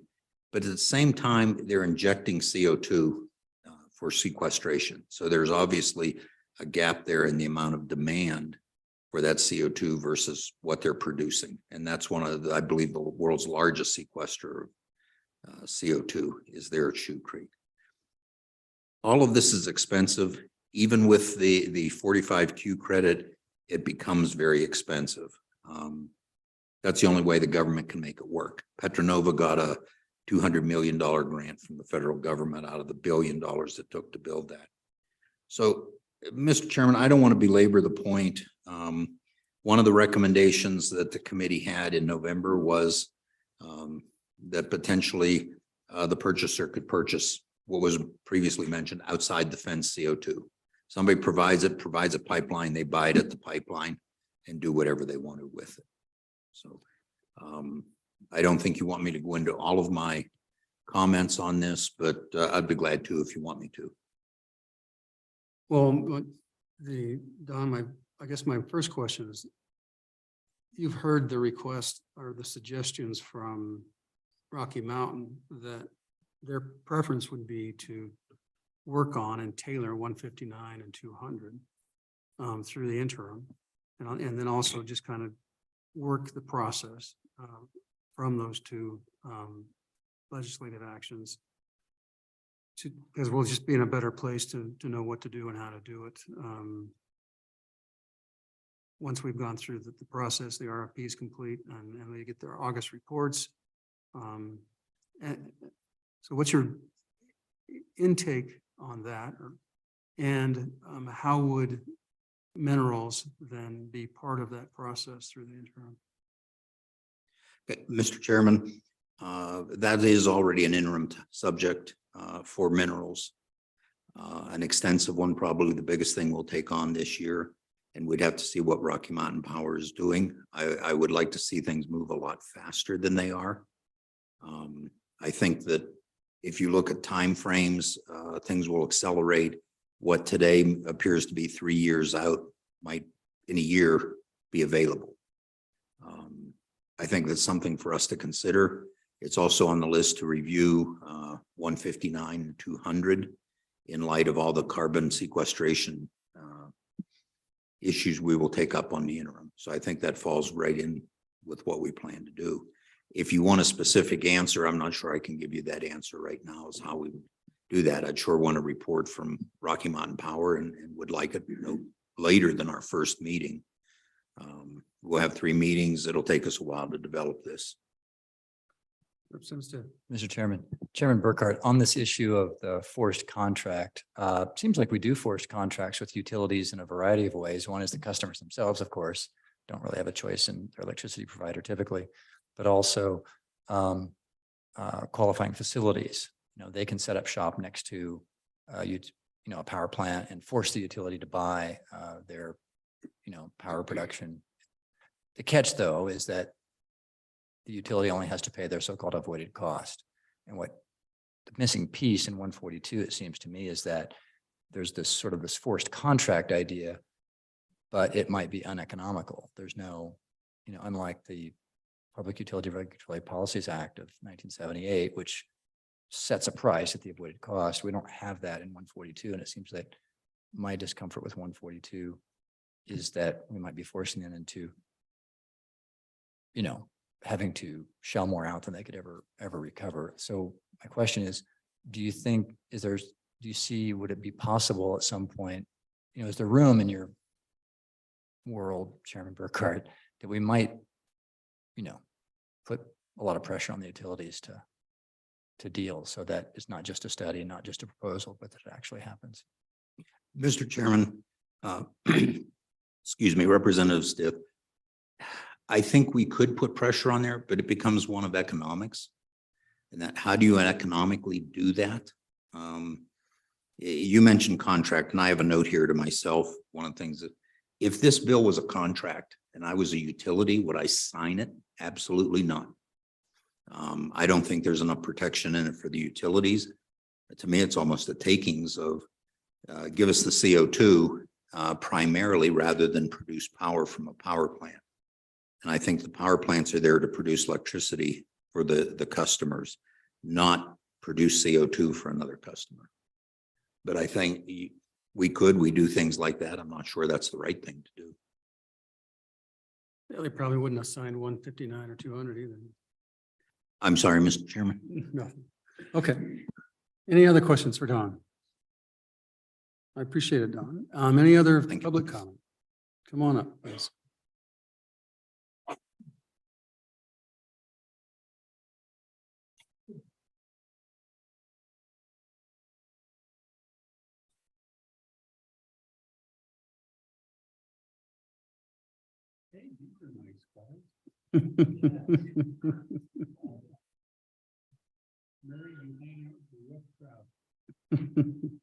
Welcome. Good evening, Mr. Chairman, members of the committee. I'm Chris Petrie. I'm Chairman of the Wyoming Public Service Commission. With me today is Commissioner Mary Throne and our Chief Counsel, John Burbridge. And we've also got Anthony Ornelas, who is Administrator of the Office of Consumer Advocate, speaking for himself as an independent division of the commission. Okay, go ahead. You've heard a lot today about this very important topic. And so I'm going to not repeat anything that's already been said and move right to what might seem like some fairly minor points that might be characterized as mechanical points of this bill. First of all, the Wyoming Public Service Commission's primary task is to ensure that there's safe, adequate, and reliable service available at just and reasonable rates to customers throughout Wyoming. So that's an overarching concept for everything that we do. And we would have that in mind if we were charged with implementing this bill or any other. Onto the mechanical points that I'd like to make for you. We've looked at this and considered the revisions that have been proposed and the revisions that have been made. And we think that the initial reports that would be required of the Public Service Commission this fall in October are things that we can accomplish without additional resources. We did submit the fiscal impact response on this bill, and that would probably be changed somewhat. But once we got beyond the initial reports, it's certain that the Public Service Commission would be looking for additional support in terms of resources. And what do you envision that would be? The estimate that we turned in, I believed, was about $900,000 per year. That involved 2 positions and consulting expenses, contract expenses. We'd want to revisit that given the amendments and the amendment that could occur here tonight. But that was what we came up with when the bill was first appeared. The other thing is that I just want to get everybody clear on is that if you assess the cost of compliance with the state's laws against the utility, if you're the Public Utility Commission and you assess those costs and the utility expends effort and expense to comply with any state law, that is a necessary cost of business. And it's a constitutional requirement, basically, that utilities are entitled to recover their reasonable costs. And that would be a reasonable cost, and that would be recoverable through rates. And in a case like this, in the multi-jurisdictional arrangement, for example, that exists with Rocky Mountain Power, it's entirely likely that would be a cost that would be situs to Wyoming, by which I mean that we, the ratepayers in Wyoming, would very likely be responsible for the cost of the studies and so forth. That's perhaps not 100% certainty, but there is a likelihood there. The third thing that I want to mention is that and I think the commission shared a concern that implementing this bill would potentially distract resources and attention from the ongoing House Bill 200 process. We've got a lot of effort into that, not just the commission, but the utilities, other interested parties, the industrial consumers, the Office of Consumer Advocate. We had a very extensive rulemaking process to get that all ready. And now we're in the early stages of that. And you've already heard that explanation from Rocky Mountain Power. And so that delayed implementation date is that helps allay some of those concerns that at this time and at this stage in the House Bill 200 process, it's concerning to think about resources and focus being taken from the House Bill 200 process and diverted elsewhere. So that mitigates that concern. And Mr. Chairman, that's all I have, and we can attempt to answer any questions that the members might have. One second. Thank you. And thanks all of you for being here. We don't get to see you guys very much. This is a pleasure. I was just curious, it's just such a unique approach to a public utility, a private public utility, to then try to encourage them, if you will, to expand their business model to do something else. And in this case, it's to capture the CO2 and then sell it to another customer. And I think in the conversation that I've had is the intent was this is another means of generating revenue that they should be potentially looking at anyway, and we're kind of forcing it hand. So my question to you is, are you aware within Wyoming or anywhere where we do a similar action with a public utility, force their hand to enter a new market? Mr. Chairman, I'm not aware of any similar arrangements. Okay. Mary, go ahead. Thank you, Mr. Chairman. I just wanted to put a little more specificity on where we are in the House Bill 200 process. So we have a status report from Rocky Mountain Power and Black Hills. We've had hearings, preliminary hearings on their initial application. We've received status reports. They have another progress report, I think we called it, due at the end of March 2023. Originally, the goal the regulatory goal was that their final plan would be in another month. However, the Inflation Reduction Act sort of changed that, and both utilities needed some time to go back and really analyze if the economics of the tax credits, affected the economics of the project. And so the final plan will be due in March of 2024, no later than. And I think we'll try and pressure them if we can to, get it to as quickly as possible. But the law changed, the federal law changed in the middle. So that's where we are. Okay, questions for? Okay, go ahead, please. Thank you, Chairman, members of the committee, and thank you to Chairman Petrie for the introduction. My name is Anthony Ornelas, and I'm the administrator of the Office of Consumer Advocate. And I appreciate the discussions we've had all along the way. Senator Scott's work on this, Rocky Mountain Power's discussions, and all the other members and parties that have been involved. I think it sets some important groundwork, and it's a very important topic for the state of Wyoming. In my role, however, I think it's really important that we don't lose sight of our ultimate constituent, and that is the ratepayers of the state of Wyoming, which is who I represent in these proceedings and in these comments.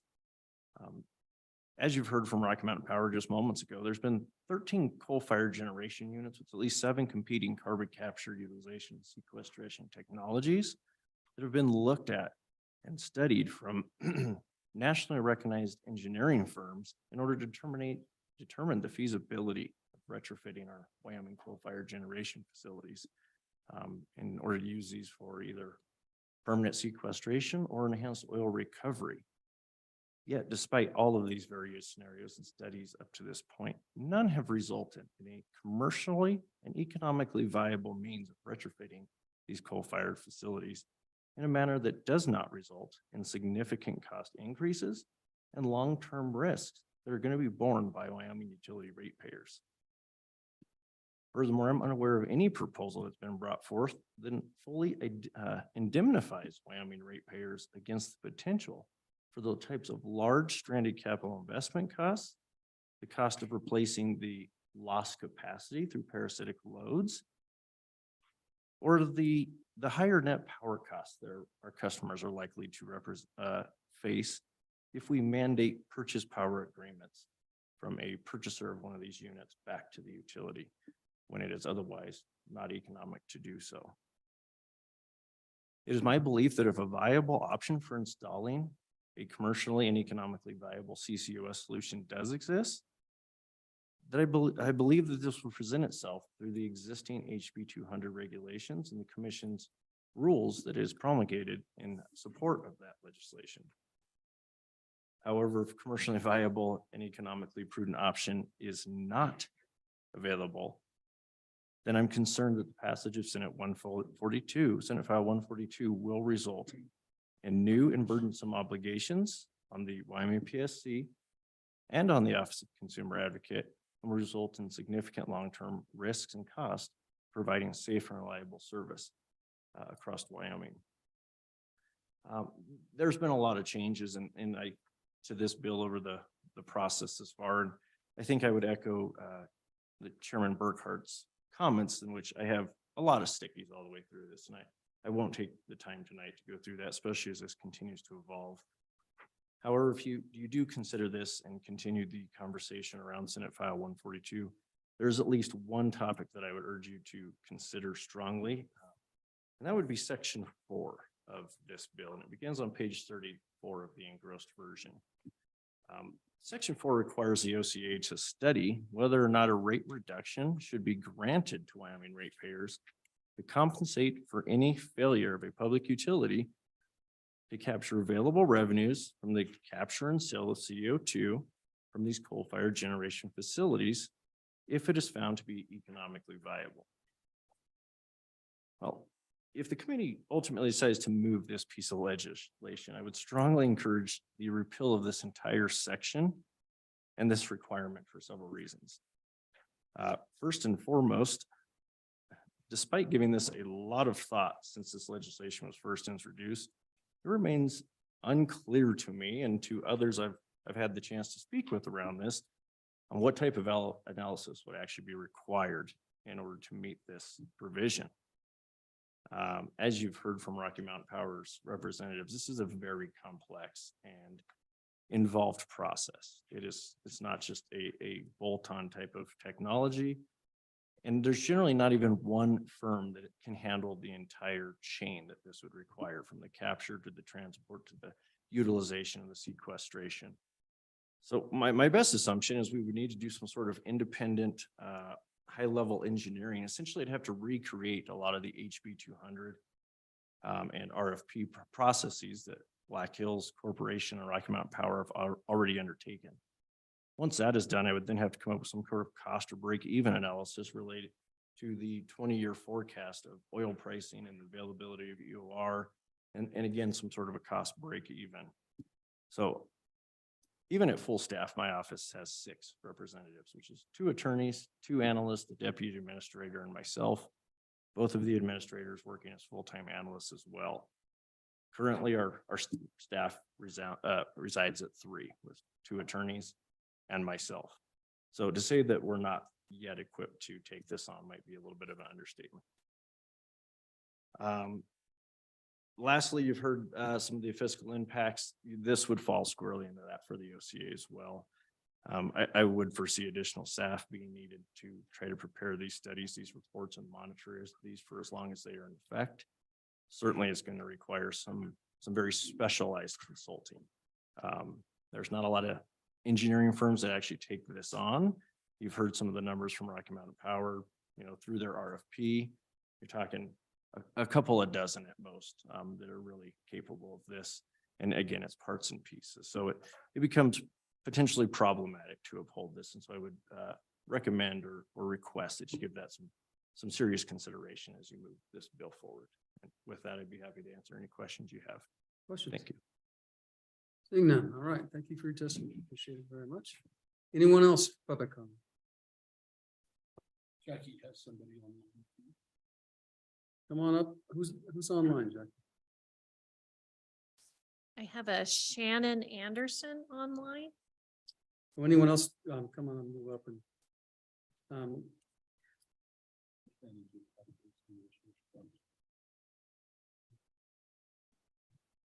all right, please proceed. Well, thank you, Chairman Nicholas, and good evening, members of the committee. My name is Wally Walski, and I come before you tonight, along with my colleague, Kristen Lee, to speak in support of Senate File 142. Though both of us are affiliated with Glenrock Energy, we come before you this evening also as citizens of Wyoming to share our thoughts on the enabling legislation that is so vitally important for facilitating a private sector solution, enabling the future development of carbon capture opportunities on behalf of the public interest. Let me begin by saying Glenrock Energy is a Wyoming-based oil production and carbon management company, which has been focused on carbon capture as a Wyoming-centric opportunity for the past 6 years. As a Wyoming oil producer with state leases comprising over 60% of its total acreage, Glenrock Energy has witnessed firsthand the fiscal benefits to Wyoming of developing stranded oil and the need for securing reliable supplies of CO2 for enhanced oil recovery. Enhanced oil recovery will provide huge financial benefits for both oil producers and the state of Wyoming.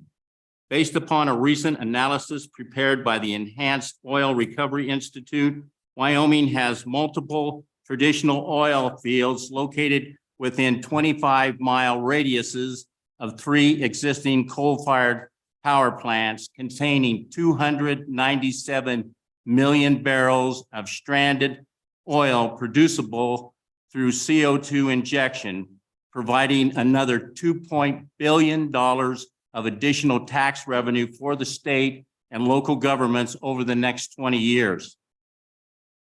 One site, the Dave Johnston Power Plant in Converse County, is located only 6 miles from the Muddy Glenrock oil field, which alone has over 90 million barrels of stranded producible oil through CO2 injection, providing $1.2 billion over a 20-year period. In other words, an additional $50 million comes into Wyoming's coffers annually for the next 20 years. CO2 must not be measured as a waste product, but rather as a valuable commodity in high demand among oil producers throughout the state. The Dave Johnston Muddy Glenrock site represents the lowest hanging fruit, not only within the boundaries of Wyoming, but also the foremost location in the entire nation to capture carbon emissions from a coal-fired power plant with adjacent oil field for enhanced oil recovery. Senate File 142 provides essential regulatory authority and a roadmap in the event an investor-owned utility is reluctant to install carbon capture technology on its coal-fired fleet. Senate File 142 provides a private sector pathway for non-utility companies to retrofit those units with proven technologies for capturing and transforming CO2 emissions into a valuable commodity while preserving baseload generation as part of the ongoing transition into a low carbon economy. Senate File 142 affords the private sector a level playing field with necessary framework to proceed forward with enhanced oil recovery operations, while at the same time helping to preserve sustainable, dispatchable, and reliable 24/7, 365 coal-fired generation. The federal government has recently incentivized carbon capture operators with 45Q tax credits. As a result, retrofitting coal-fired plants has become profitable businesses that can provide our state with both immense economic benefit while demonstrating friendly environmental stewardship. More importantly, all costs associated with installing and operating carbon capture equipment will be funded with private investment dollars.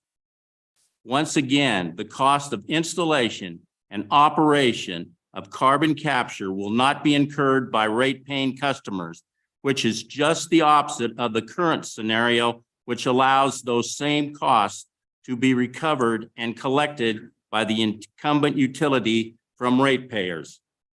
In conclusion, Mr. Chairman, Glenrock Energy acknowledges Senate File 142 is complex legislation. However, it is important to recognize the multitude of benefits at stake in the public interest. This proposed bill proactively supports 12 economic necessities impacting our state. Senate File 142 unlocks billions of new dollars annually in additional revenue and invests millions of private dollars without state subsidization, and preserves coal's financial impact upon the state budget, and develops hundreds of millions of barrels of producible oil, and expands productivity within traditional legacy oil field wells, and converts carbon emissions into a value-added commodity, and utilizes fossil fuel generation during a transitional period, and creates carbon neutral energy by eliminating CO2 gases, and provides baseload backup for intermittent renewable energy, and improves reliability of grid interconnect, eluding future blackouts, and avoids early retirement of existing coal-fired power plants, and continues Wyoming's domination as a national energy leader. Senate File 142 enhances the intent of HB 159 and SF 200 with time-sensitive retrofitting of existing units with carbon capture technologies and the development of stranded low-carbon oil in legacy wells while generating billions of additional dollars in new revenue for state and local governments. Senate File 142 denotes groundbreaking legislation with huge rewards for both the public and the state of Wyoming. Members of the committee, I would be remiss if I did not mention that the window of opportunity is rapidly closing with each passing day in which carbon capture is not aggressively pursued. And I would also note that earlier today, we had representatives of the Wyoming Business Alliance and the Petroleum Association of Wyoming, who both fully support 142. In closing, Senate File 142 simply provides a private sector approach and workable alternative to the impending decommissioning of present-day coal-fired generation facilities with innovative, common-sense solutions which are not achievable without the passage of this enabling legislation. Thank you, Chairman Nicholas and members of the committee. This concludes my prepared testimony in support of Senate File 142. Thank you, Wally. Go ahead. Wally, I'm trying to ask you the same question. Just if we in a perfect world, everything, this bill passed, do you know of a package or do we have the technology there to capture, even with time proven aiming, to pull the volume of CO2 off the gas from a Dave Johnson power plant that we're suggesting would be beneficial for this project? Mr. Chairman and Representative Larson, thank you for that question. I'm not an expert in that field. However, I can tell you that Glenrock Energy has been working for a number of years with Mitsubishi, and the technology is there. And there's contracts with them for performance. And so that has been looked into extensively. And yes, there is technology available. Mr. Chairman, did I hear you say in your opening remark, the opening comment, your remark, that perhaps you had been doing some injection or some enhanced oil recovery or sequestration for the last 6 years? No, sir. No. Okay, I must have misheard that. Thank you. Well, and follow-up question, why not just run a pipeline over to the Exxon, tie into them and have at it cheaper? Mr. Chairman and Representative Larson, that is an option. However, as I've stated previously, when you look at the entire United States, and there's other companies that have had an opportunity to look at where they would want to put in a carbon capture facility, the #1 location is in Converse County because of a coal-fired plant there, and because of the proximity to not just that one oil field, but then that oil field leads into others. So yes, to answer your question, an option to build a pipeline does exist, but the other option is if you have something right there and it is going to be decommissioned, you should look at every opportunity possible to see if you can convert CO2 emissions into a value-added commodity. Mr.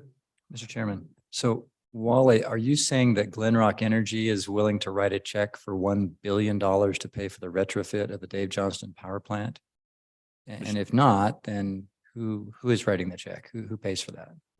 Mr. Chairman, Representative Stiff, all I can tell you, Representative Stiff, is that our financial people that are in New York City are in constant contact with investors, and they have told us that they can get the money. If it's $1 billion, the money is out there to get the money available. The money is available to be invested in a plant that will take CO2 emissions and put it into an enhanced oil recovery. Mr. Chairman, so just so I understand this right, you're saying that the utility doesn't have to pay a dime to do all this whole retrofit under your preferred scenario. Is that what you're saying?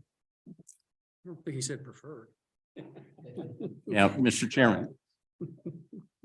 Representative Stitt, I'm going to refer to my colleague here, Kristen, because I don't think I've explained myself properly, maybe. Chairman Nicholas, Representative Stiff, yes. That is correct. The emphasis on Senate File 142 that makes it different from 159 or 200 is the emphasis on the third party pay, the buyer paying, the developer. Yes, the answer to that is yes. That is the intent. That there would not be any ratepayer costs.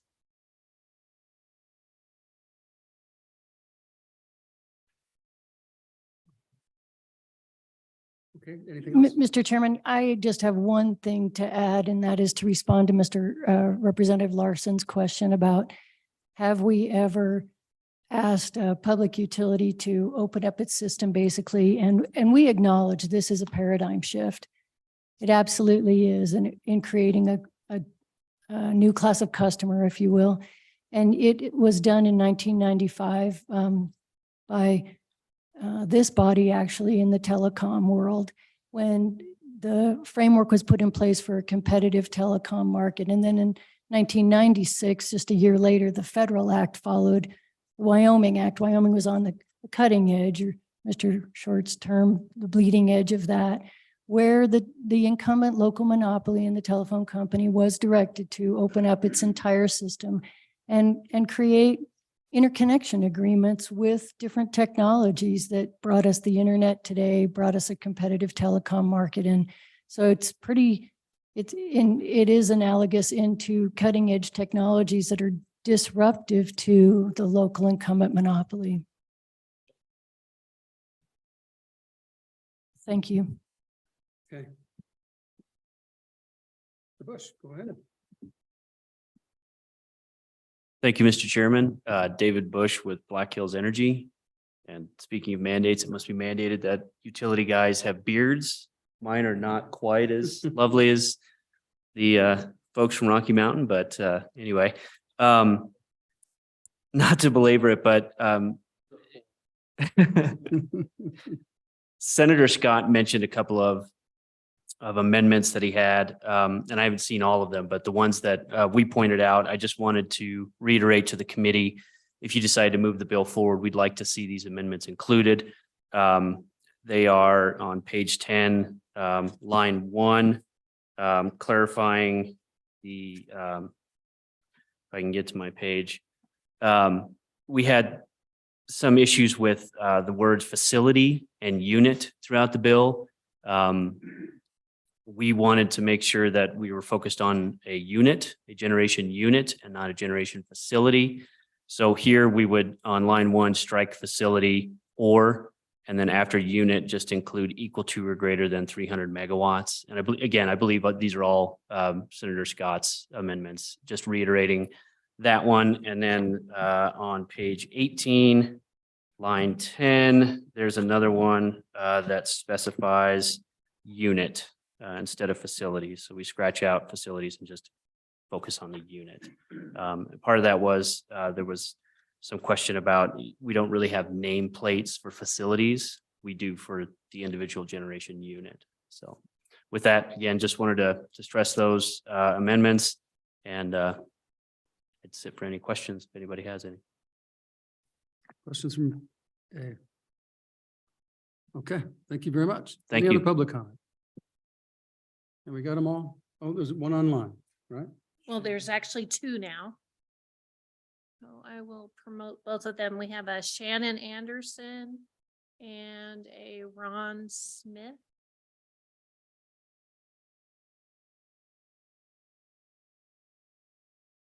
Hello, Shannon, go ahead.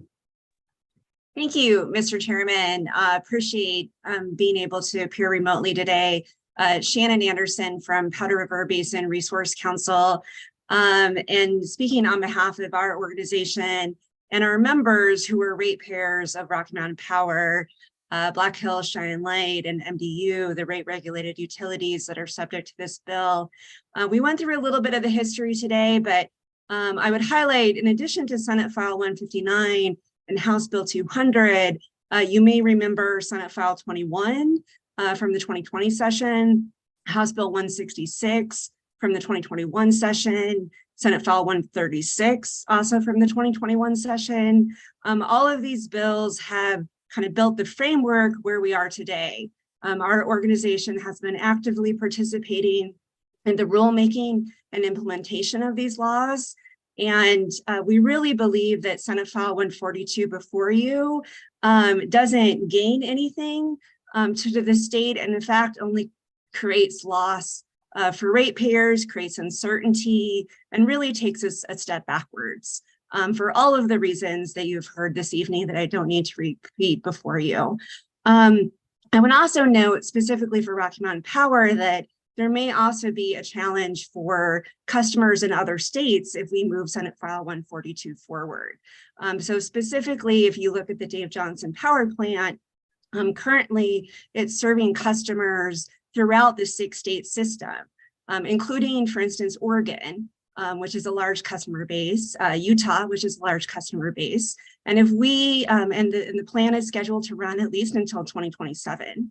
And if we force a carbon capture system on that power plant before 2027, we actually may be in a position where we lose customers for that power plant, which actually would take us a step back in terms of where we are for generating coal power for not only Wyoming customers, but customers in other states as well. And also just note that in the bill, there's interesting issues with the Public Service Commission and their role, particularly with enhanced oil recovery. There are mentions of the Oil and Gas Commission. I don't think you've heard from them yet, but they are specifically also mentioned in the bill. There's just a lot of uncertainty about how some of the bill would be implemented, what some of the terms and conditions mean. And really, we just encourage you to hold this one back, let the process proceed that's already in place, and don't put in place additional mandates that could impact ratepayers in the state of Wyoming. So with that, Mr. Chairman, happy to answer any questions specifically about kind of where we are, but I think that's been well covered already by the other testimony. Okay, thank you for your testimony, Shannon. Next. And the next one we have is Ron Smith, and then we do have another individual as well.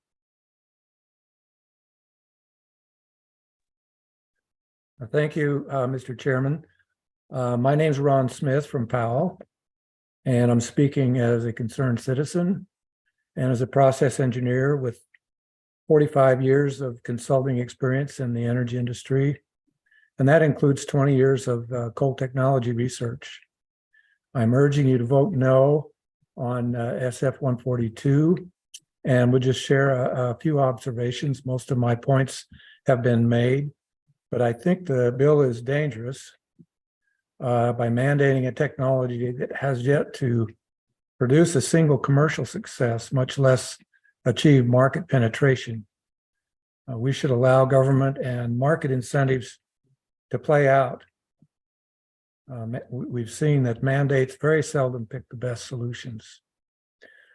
Second point, we've heard that Petronova was a commercial failure, but a technical success. Well, it certainly demonstrated that you can capture carbon dioxide, but we've known that for a long time. At least it could for a finite period, but it experienced multiple equipment problems and technical failures during the 3 years of operation. Oil prices affected the shutdown, but so did low availability. Why else would the NRG, the owner, have claimed $310 million in impairment charges long before oil prices dropped? Like Boundary Dam, they discovered the enormous challenges of capturing carbon from coal flue gas, which has more impurities and is lean in carbon dioxide to begin with. As proof of the technical problems, I would point out that MHI has been developing their process for 29 years, and they're still trying to improve the amine solvent used in that process. The third point, optimistic predictions haven't materialized, but the failures were not foreseen before significant investments were made. You can't just look at a project up front, calculate the economics and say, yeah, it'll work, or no, it won't work. They always think it'll work until it's too late. I shared with the committee members my analysis of a front-end engineering and design study that was released 4 months ago, which looked great on paper. It hailed what would have been the world's largest CCUS project at the coal-fired San Juan power plant in New Mexico. But before the ink was dry, the project fell through, and this was a $1.6 billion project due to inadequate financial guarantees. If SF 142 had been law in New Mexico, we might have seen another Petronova disaster. And my final point is we can't legislate away the risk. Capturing carbon from coal is fraught with risk, especially when you're retrofitting a 50-year-old plant like Dave Johnston. DOE recommends that the best candidates to have any chance for retrofitting should have a long remaining lifetime. If you pass SF 142, who will bear the risk? How can you guarantee no rate increase if a utility is forced to make an unwise investment? Coercion by the state would legally entitle the utility to recover its losses. I would remind you of Mississippi Power's integrated gasification and carbon capture project, where state legislation rescued the utility by saddling ratepayers with $3.8 billion in losses, even though the project was scrapped shortly after it was built. Paradoxically, the enabling legislation was called the Mississippi Public Utility Rate Mitigation and Reduction Act. Euphemistic titles and empty reassurances will not erase the risk. Someone will pay when things don't go as hoped. Thank you for the opportunity to comment, and I'm happy to answer questions. Thank you for your comments, and we appreciate the materials that you forwarded to us. Okay, who's left? We have a Mr. Thor Nelson. Okay. Go ahead. Good evening, Mr. Chairman, members of the committee. Thank you so much for sticking through what has been a very long day and hearing this very important issue. My name is Thor Nelson. I am an attorney with the firm of Holland and Hart, and I'm here today representing a coalition of Wyoming companies called the Wyoming Industrial Energy Consumers, or WIAC. WIAC is a coalition that has for over 24 years represented large industrial electric consumers who buy power from Rocky Mountain Power before the Wyoming Commission as well as the legislature. Right now, the coalition is comprised of companies who are engaged in mining operations, oil and gas operations, manufacturing, chemical plants, as well as cement plants. Collectively, the members of WIAC consume over half of the electricity sold by Rocky Mountain Power in Wyoming, and so have a keen vested interest in these issues in terms of how Wyoming generates electricity and the prices that are paid for that. I'll start my comments by saying, as a general principle, WIAC strongly endorses the approach that has been articulated by the governor that Mr. Luthi explained earlier today, and all of the above sort of approach to electrical generation where the focus remains on rates and reliability is exactly what WIAC members believe is best for the economic interests of Wyoming in the long term.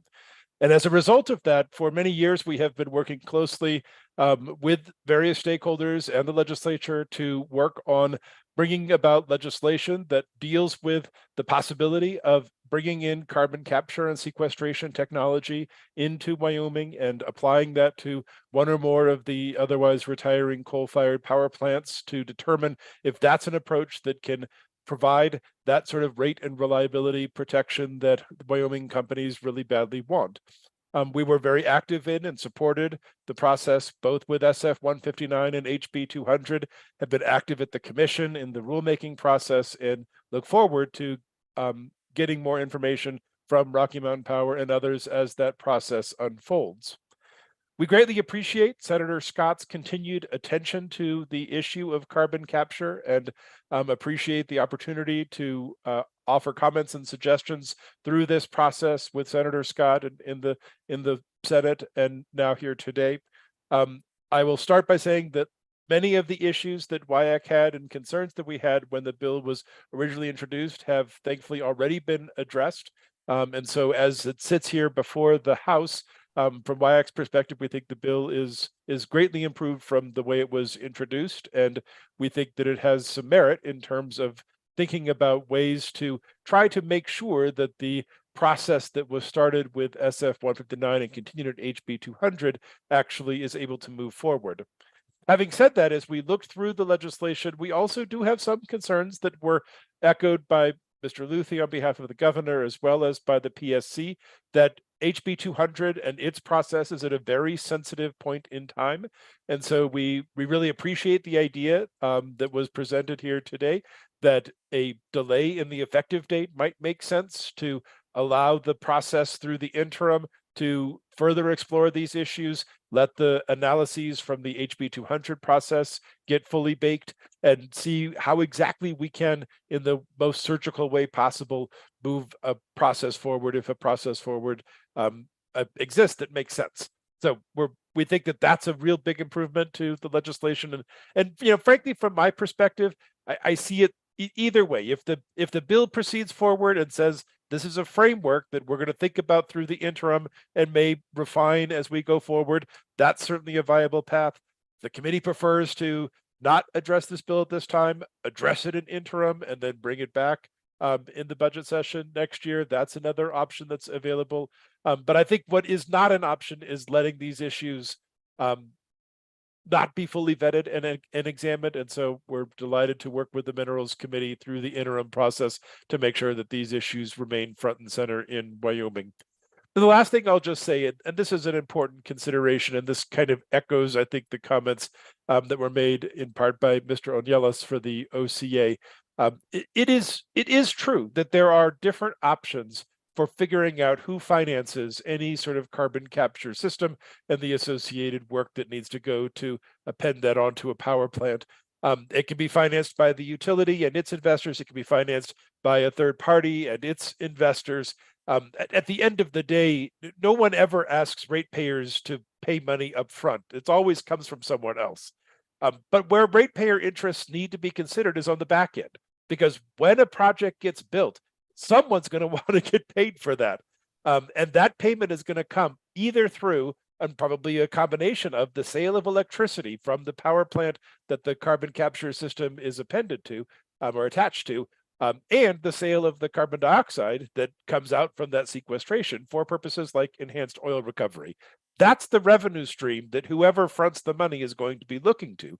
And so as long as a part of that is going to be tied to the electricity that is sold, it is very important to make sure that it gets done right in such a way so as is the objective, as I understand it, of the legislation, that ratepayers are not burdened with unreasonable costs. So we appreciate the opportunity. Won't take up any more of the committee's time, but thank you for the opportunity to testify tonight. Happy to answer any questions. Thank you for your testimony. All right, I think that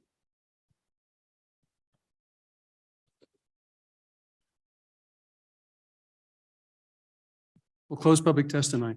So given the late hour, it's 8:25. We'll table the bill for the day. And Charlie, when we work the bill, we'll find you, okay? You bet.